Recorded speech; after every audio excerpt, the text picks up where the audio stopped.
ఆ రోజు ఒక నేషనల్ డైరీ డెవలప్మెంట్ బోర్డు చేసిన రిపోర్ట్ని చదివారు. వీళ్ళు గత పాలనలో ఇది కూడా జరిగింది అనేది టీటీడీ బోర్డు వారి పాలక మండలి చేసిన ఇది కూడా జరిగింది అనేది తెలియజేశారు. అంతే, అక్కడితో అయిపోయింది అధ్యక్ష. దాన్ని అంతకు మించి ముందుకు తీసుకెళ్ళాలి లేదంటే నేను అది విని నాకేమనిపించిందంటే ఇలాంటివి కూడా జరిగినాయా.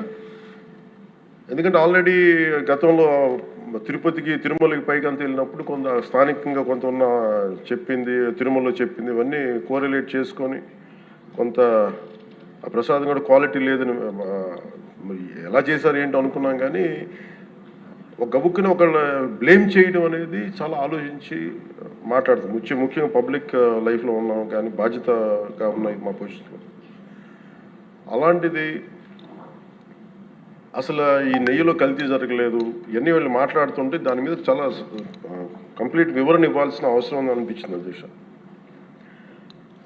ముఖ్యంగా గత ప్రభుత్వ పాలనలో ఉన్నప్పుడు ఎక్కడా కూడా దేవాలయాల మీద దాడులు జరిగినా ఇంకోటి జరిగినా ఎక్కడా కూడా మేము దోషుల్ని పట్టుకోండి అని చెప్తా వచ్చాం తప్ప ఎక్కడా కూడా మీరు చేయించారని కానీ మీరు ఉన్నారని కానీ ఎక్కడ ఎందుకంటే తక్కువ అలా కూర్చోబెట్టి ఎలా పడితే అలా మాట్లాడటానికి బాధ్యత ఉంటాం కాబట్టి అలా మాట్లాడలేము. అలాగే ఇది కూడా గౌరవ ముఖ్యమంత్రి గారు రోజు ఎన్డీఏ సభలో చెప్పినప్పుడు మాకు కూడా ఏమనిపించిందంటే దీన్ని ఎలాగా అడ్రస్ చేయాలో నాకైతే ఇంటికి వెళ్ళాక నాకు అర్థం కాదు. ఇలాగ యానిమల్ ఫ్యాక్ట్ కూడా కలిసి ఇది ఎన్డీడీబీలో వచ్చింది అని నేషనల్ డైరీ డెవలప్మెంట్ బోర్డు దాంట్లో. సో ఇవన్నీ కూర్చోబెట్టి మాట్లాడుతున్నప్పుడు నేను తర్వాత మార్నింగ్ నేను ట్వీట్ చేశాను అధ్యక్ష. దాని మీద ఎందుకు ట్వీట్ చేయాల్సి వచ్చిందంటే వరుసగా నన్ను ట్యాగ్ చేస్తే చాలా మెసేజ్లు వస్తూ ఉన్నాయంట. నా ఆఫీస్ నుంచి అన్ని పంపించేటప్పటికి నేను చూసాను ఏం జరిగిందంటే మీరు ఎవరు మాట్లాడరేంటి, ఇలాంటి రిపోర్ట్ ఉన్నప్పుడు కూడా మీరు ఎవరు మాట్లాడరు ఏంటంటే అప్పుడు నా ఉద్దేశం ఏముందంటే ఇది ఈ దేవాలయాలు జరిగే ఇలాంటివన్నీ ఇవన్నీ కూర్చోబెట్టి దీనికి ఒక రక్షణ ఒక సనాతన ధర్మ రక్షణ బోర్డు లాంటి ఉంటే బాగుంటుంది. ఎందుకంటే ఇలాంటి కూర్చోబెట్టి చాలా న్యూట్రల్గా చాలా ఆబ్జెక్టివ్గా చేయొచ్చు ఇవి అనే ఉద్దేశంతో నేను పెట్టాను అధ్యక్ష. నాకు గిల్ట్ ఎక్కడొచ్చిందంటే అరే ఇవన్నీ మనకి లాస్ట్ 2-3 ఇయర్స్ మా టెంపుల్ దగ్గర తిరుమలకి వెళ్ళినప్పుడు కూడా గౌరవ మంత్రివర్యులు మనోహర్ గారు మేము వెళ్ళినప్పుడు మా దృష్టికి చాలామంది తీసుకొచ్చారు అధ్యక్ష. మేమే 2-3 పర్యాలు మేమే మాట్లాడుకున్నాం. సో నాకు అవన్నీ గుర్తొచ్చి అరే మనకి తప్పు జరిగింది తెలిసి మనం దాన్ని సరిగ్గా తీసుకెళ్ళకపోయిన ఒక పశ్చాత్తాపంతో నేను ఒక దీక్ష చేశాను అధ్యక్ష. ఆ తర్వాత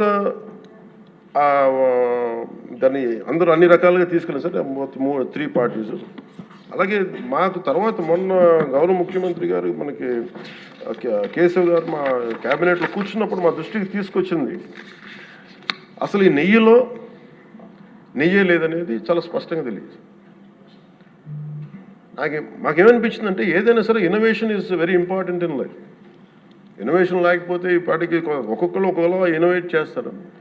బట్ ఈ పర్టికులర్ ఈ గత ప్రభుత్వంలో ఉన్న వ్యక్తులు వీళ్ళు అరాచకంలో ఇన్నోవేషన్ చేశారు. వీళ్ళు కల్తీలు కూడా అంటే మామూలుగా ఒక నెయ్యి కావాలంటే పాలలో నుంచే కాకుండా రసాయనాల నుంచి కూడా తీయచ్చు, మిగతా వాటి నుంచి కూడా తీయచ్చు అని చేసి చూపించారు. దానికి సంబంధించిన కంప్లీట్ ఈ సిబిఐకి మన ఆ రిపోర్ట్ ఇచ్చినప్పుడు ఎక్కడా కూడా నెయ్యి లేకుండా వీళ్ళు నెయ్యి తయారు చేశారని చాలా స్పష్టంగా తెలియజేశారు. ఇప్పుడు మనం ఏం మాట్లాడుతున్నాం వీళ్ళందరితో అంటే ఎక్కడా కూడా ఈ సభ సాక్షిగా చెప్తున్నాను, ఇది ప్రజలకు కూడా తెలియాలి, ఎక్కడా కూడా గత ప్రభుత్వం తాలూకు హెడ్ చేసిన వ్యక్తి చేశారని ఎక్కడ కూడా నేను ప్రత్యేకించి మాట్లాడాను. నేనేం చెప్తాను, టీటీడీ పాలక మండలి బాధ్యత ఇది. మీరు కూర్చోబెట్టి మీరు బాధ్యత తీసుకొని వాళ్ళ పార్టీ ఆ ప్రభుత్వం స్థాపించినప్పుడు వాళ్ళ నియమించిన పాలక మండలి వాళ్ళు చేసిన తప్పులకి సింపుల్గా ఏం చేయాలి అధ్యక్ష. ఒక ఇంటర్వ్యూలో కూడా నన్ను అడిగితే నేనేం చెప్పానంటే you mean to say you going to blame the person who headed the last government అంటే my intention is not that. My intention is always to say that who did this, who are the perpetrators. A perpetrators is more or less they are the TTD board. Let them be accountable for that. ఎక్కడా కూడా నేను ఈ వ్యక్తి గురించి మేము మాట్లాడట్లేదు, ఎందుకంటే డైరెక్ట్గా ఇన్వాల్వ్మెంట్ ఉందని మనం చెప్పట్లేదు అది. ఎందుకంటే వాళ్ళు నియమించిన బోర్డు ఇది. కానీ వాళ్ళు ఏం చేస్తున్నారు అక్కడ కూర్చోబెట్టి ఎక్కడా కూడా సింపుల్గా ఏం చేయాలి దీక్ష నిజంగా నేనేం చెప్పాను ఆ ఇంటర్వ్యూలో కూడా ఆయనే తప్పు నాకు సంబంధం లేదు మేము పలానా టీటీడీ బోర్డు చేసింది ఇది ఆ టీటీడీ బోర్డు మీద మీరు నిష్పక్షపాతంగా ఒక కమిటీ వేయండి ఆ దోషులు శిక్ష పడేలా చేయండి వాట్ ఎవర్ దాని అవుట్కమ్ ఏముంటుందో దాన్ని బయట పెట్టండి ఇంత సింపుల్గా తేల్చేయచ్చు వాళ్ళు వెనకెందుకు వేసుకొస్తున్నారు నాకు ఈ రోజుకి నాకు అర్థం కాదు ఈ రోజుకి వెనకేసుకు రావాల్సిన అవసరం లేదు వెరీ క్లియర్ కట్ రిపోర్ట్ ఇచ్చింది ఇందులో కంప్లీట్గా అసలు నెయ్యి లేకుండా వీళ్ళు నెయ్యి తయారు చేశారు కనుక రసాయనాలతోటి పామ్ ఆయిల్ తోటి వీటన్నిటితో బేస్ చేసుకొని నెయ్యి లేకుండా నెయ్యి తయారు చేశారు it's very clear cut it's evident ఇప్పుడు ఎందుకు ఇంత డిస్కషన్ అవుతుంది అధ్యక్ష మనందరం కూర్చోబెట్టి ఇంత సభా సమయాన్ని ప్రజలకు ఇవ్వాల్సింది కేవలం తిరుపతి లడ్డు గురించి ఎందుకు మాట్లాడాల్సి వస్తుందంటే వాళ్ళు నిజంగా కనుక ఉప్పేసుకుని ఉంటే కల్తీ జరిగింది దానికి తగ్గ లా ఏం కోర్స్ యాక్షన్ ఏం తీసుకోవాలో తీసేసుకుని అయిపోతుంటే దానికి ఎవరైతే పర్పెట్రేటర్స్ ఉన్నారో వాళ్ళకి ఆ శిక్షగా వెళ్ళిపోతారు అలా కాకుండా అసలు ఆ నెయ్యిలో కల్తీ లేదు యానిమల్ ఫ్యాట్ లేదు రిపోర్ట్ ఇచ్చిన తర్వాత ఇవన్నీ అందుకని ఈ సభ ఈరోజు ఇంతమంది మాట్లాడాల్సి వస్తుంది అధ్యక్ష మాకు ఏమనిపించిందంటే అధ్యక్ష దీన్ని క్యాబినెట్ మీటింగ్లో మా దృష్టికి తీసుకొచ్చింది మీకు తెలియజేస్తున్నాను మీ ద్వారా ప్రజలకి సిబిఐ నేతృత్వంలోని ఈ స్పెషల్ ఇన్వెస్టిగేషన్ టీం ఆ నెయ్యి తయారీకి 1 లీటర్ పాలు కూడా వినియోగించలేదని చెప్పి చాలా ఖచ్చితంగా తేల్చింది ఆ పామ్ ఆయిల్లో రసాయనాలు కలిపి తయారు చేసినట్టు చెప్పింది ఆ ఇతర రసాయనాలు ఏ మూలకాల నుంచి తయారయ్యాయో నిర్ధారణ చేసే సాంకేతికత దానికై సంబంధించిన టెక్నాలజీ ఆ పర్టికులర్ మా వద్ద లేదనేది ఆ సిట్ తేల్చేసింది ఈ కేసులో 36 మందిని నిందితులుగా తేల్చింది శ్రీవారి ప్రసాదాన్ని అపవిత్రం చేసేందుకు ఒక ప్రణాళిక ఒక ప్లాన్ ప్రకారం కుట్ర జరిగిందన్నట్టు సిట్ తెలియజేసింది అలాగే దీనికి ముందు ఏం జరిగిందని చూస్తే తమకి నచ్చిన సంస్థలకి నెయ్యి సరఫరా కాంట్రాక్టులు కట్టబెట్టేందుకు ఒక ప్రణాళిక ప్రకారం టెండర్ నిబంధనలు సవరించారు నెయ్యి సరఫరాకి సంస్థకి ఉండాల్సిన కనీస వార్షిక టర్నోవర్ 250 కోట్ల నుంచి 150 కోట్లకు తగ్గించారు రోజుకి 4 లక్షల లీటర్ల పాలు సేకరించాలన్న నిబంధనని తొలగించారు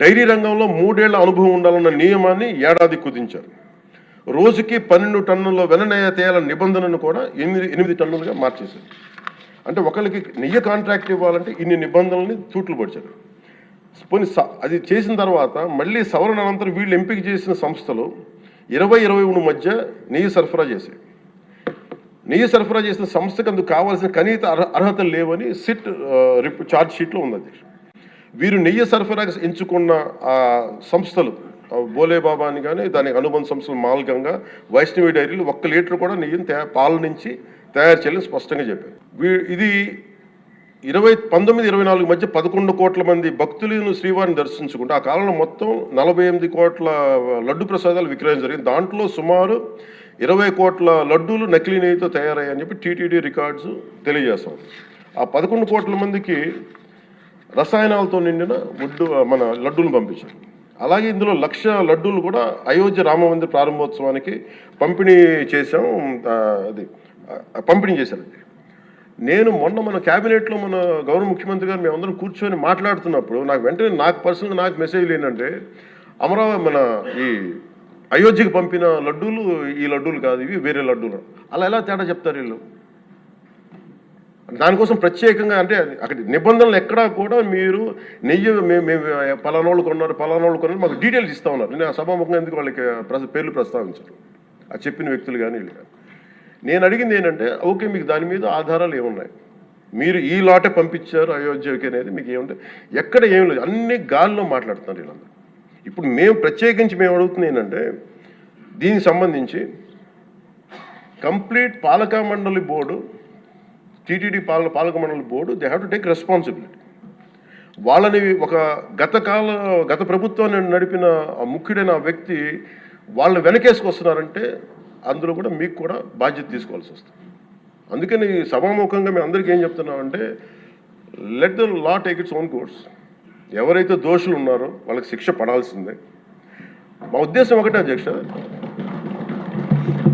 ప్రాబ్లం ఎక్కడ ఉంది అంటే ఇందులో మనందరం కూడా ఇందాక మన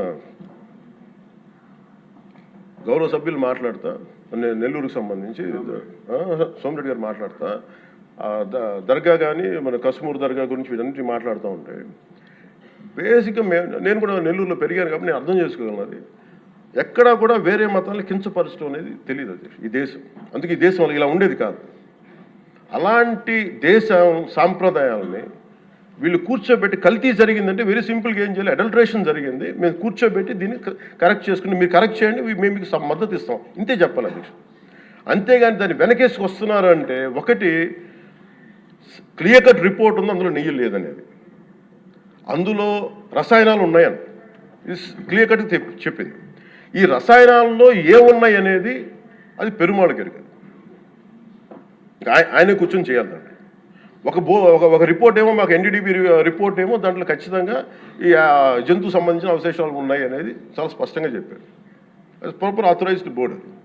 ఇప్పుడు వీళ్ళేమో కూర్చొని అది కూడా మాట్లాడలేదు. Very clear cut as on today special మన సిబిఐ ఇచ్చిన మన ఛార్జ్ షీట్ ప్రకారం ఆ నెయ్యి కాదు, ఇది పామాయిల్తో పాటు రసాయనాలు కలిపింది.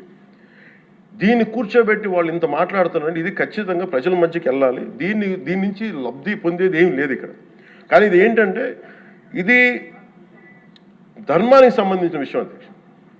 ఇదే ఇష్యూ కనుక, ఇదే సమస్య కనుక ఏ ఒక్క మతానికి జరుగుంటే, హిందూ ధర్మానికి కాకుండా, వెంకటేశ్వర స్వామి వారికి కాకుండా ఇంక ఎవరికి జరిగినా కానీ ఈ దేశం గగ్గులైపోయింది, ప్రపంచం అంతా గగ్గులు పెట్టేసేవాడు.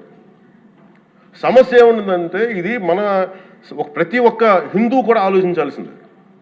ఎందుకంటే ప్రతి హిందూకి బై నేచర్, మా ఇంట్లో కానీ ఎవరు ఇందాక మన సోమిరెడ్డి గారు చెప్పినట్టుగా మీరు దర్గాకి ఏదంతా చూస్తే మేము దర్గాలు చిన్నప్పుడు మేము స్కూల్లో ఉన్నప్పుడు అక్కడ రొట్టెలు పండుగ ఉండే దర్గా మెట్లు వెళ్ళి మేము కూర్చోబెట్టి అక్కడ ఇర్రెస్పెక్ట్ హిందూస్ ఇది ముస్లిం ఫెయిత్ అనుకోకుండా వెళ్ళి కూర్చోబెట్టి అందరూ గౌరవించి దాన్ని ఈ రోజుకి వెళ్తారు హిందువులందరూ.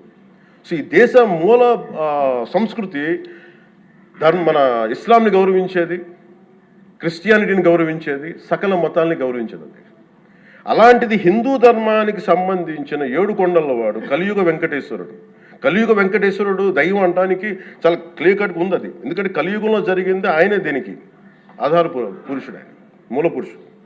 అలాంటి ఆయనకి పెట్టే ప్రసాదానికి ఇంత అపవిత్రం చేసిన తర్వాత వీళ్ళు ఏమి కూర్చొని దాన్ని తప్పు లేకుండా లేదన్నట్టుగా మాట్లాడుతుంటే వీళ్ళకి నాకు ఏం మాట్లాడాలో తెలియదు. దీనికి ఒక్కటి కూడా ప్రజలకు తెలియజేయాల్సింది ఏంటంటే అధ్యక్ష,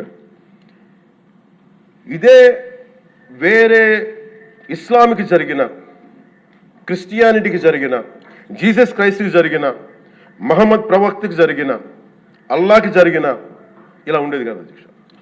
వాళ్ళు ఆ రోజు మన కౌన్సిల్లో కూడా అలా పటాలు తీసుకొచ్చేవాళ్ళు వేరే ఏ దేవత అయితే. బికాజ్ ఇది హిందువులు కాబట్టి వీళ్ళ కులాలతో ముక్కలుగా అయిపోయి ఉంటారు కాబట్టి, హిందువులు తమ మతాలను ఎడాపెడా వీళ్ళు జోకులు వేసుకోగలరు కాబట్టి దీనికి సీరియస్నెస్ లేదు అధ్యక్ష. Before blaming anybody else, every Hindu has to take a responsibility for this, every Hindu. ఎందుకంటే మన ఇస్లాంని మనం ఎందుకంత కూర్చోబెట్టేంత వాళ్ళు గౌరవించే విధానం చూస్తే నిజంగా మనం హిందూ ధర్మాన్ని పాటిస్తే మనం గౌరవించుకోలేమో అనిపిస్తుంది మనకి.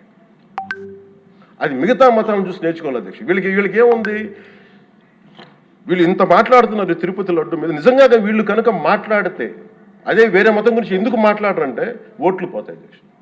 హిందువుల ఓట్లు చాలా ఈజీగా ముక్కలు కులాలను చేసి పెట్టేసి పోతాయి. ఆ వెంకటేశ్వరం కాబట్టి శివుడు ఉంటాడు, శివుడు కాబట్టి అమ్మవారు ఉంటాడు, ఈజీ వాళ్ళకి. ఈ నైజం జనాల్లో మారినంత కాలం ఇలాంటివి జరుగుతూనే ఉంటుంది అధ్యక్ష. వీళ్ళు ఇలాగే మాట్లాడుతూనే ఉంటారు. ఇది లోపల నుంచి మనందరం కదలాలి, ఇర్రెస్పెక్ట్ ఆఫ్ పార్టీస్. నేను వైసీపీలో ఇప్పుడు రాని వైసీపీ నాయకులు కూడా అడుగుతున్నాను, వాళ్ళ పద్ధతిదారులు కూడా చెప్తున్నాను ఈ సభాముఖం. మీరు ఎవరన్నా సరే రేపొద్దున్న నుంచి మీరు వెళ్ళి తిరుమలలో వెంకటేశ్వర స్వామిని దర్శించుకున్నప్పుడు, ఆ నిలువెత్తు స్వామివారిని చూసినప్పుడు మీకు గిల్ట్ కలగకపోతే మీరు చూడండి. ఎందుకంటే ఆయన కళ్ళలోకి చూసినప్పుడు మీరు ఇన్ని తప్పులు చేసేవాళ్ళు మేము వెనకేసుకొస్తున్నామని ఎవరన్నా మాట్లాడితే ఆ పాపం వాళ్ళకే కాదు వాళ్ళకు కూడా చుట్టుకుంటుంది. ఇది ఖచ్చితంగా దీన్ని ఎక్కడో చోట దీనికి ఒక లాజికల్ కన్క్లూజన్ అయితే పట్టుకెళ్ళదు. దోషులకి శిక్ష పడాల్సింది. ఎందుకంటే ఇది ఇక్కడతో ఆగకపోతే ఇది ఒక పరంపర అయిపోతుంది. అందుకని మేము ఖచ్చితంగా I'm committed to get this, who are are the perpetrator, they should be punished, they should be punished. అలాగే ఒక ముగింపు 2 వాక్యాలు చెప్పి నేను చెప్పి ముగిస్తాను. మన ఈ మధ్య నేను ఆముక్తమాలి చదువుతున్నప్పుడు 218వ పద్యం, దాంట్లో ఆయన చెప్పింది ప్రత్యేకించి ఆయన రాసిన ఈ అంటే దేవాలయాల మీద డబ్బుల్ని ఎలా అంటే రాజుకి కర్తవ్యాన్ని ఉపదేశించే పద్యం. ఆయితికానికి ఇవ్వకు మమరాలయ ముఖ్యము, అతడు అర్థతృష్ణాయుతుడై నిజోర్వియగు నష్టికి ఆ ధనమును తరల్చి రాజు ఆయతనమునకు చేర్చు మరి అట్టిది ఆపత్యము కాన ఒంటిగాడే అధికారి కావలయ ఇంచుకు తిన్నను వాడే రూపురం. మనకు తెలిసిన మహా గొప్ప పరిపాలకులు కృష్ణదేవరాయలు రాసిన అముక్తమాల్యదలోనిది ఈ పద్యం. దేవుడి సేవలో ఎలాంటి వారిని నియమించాలో రాజుకు కర్తవ్యాన్ని ఉపదేశించే పద్యం.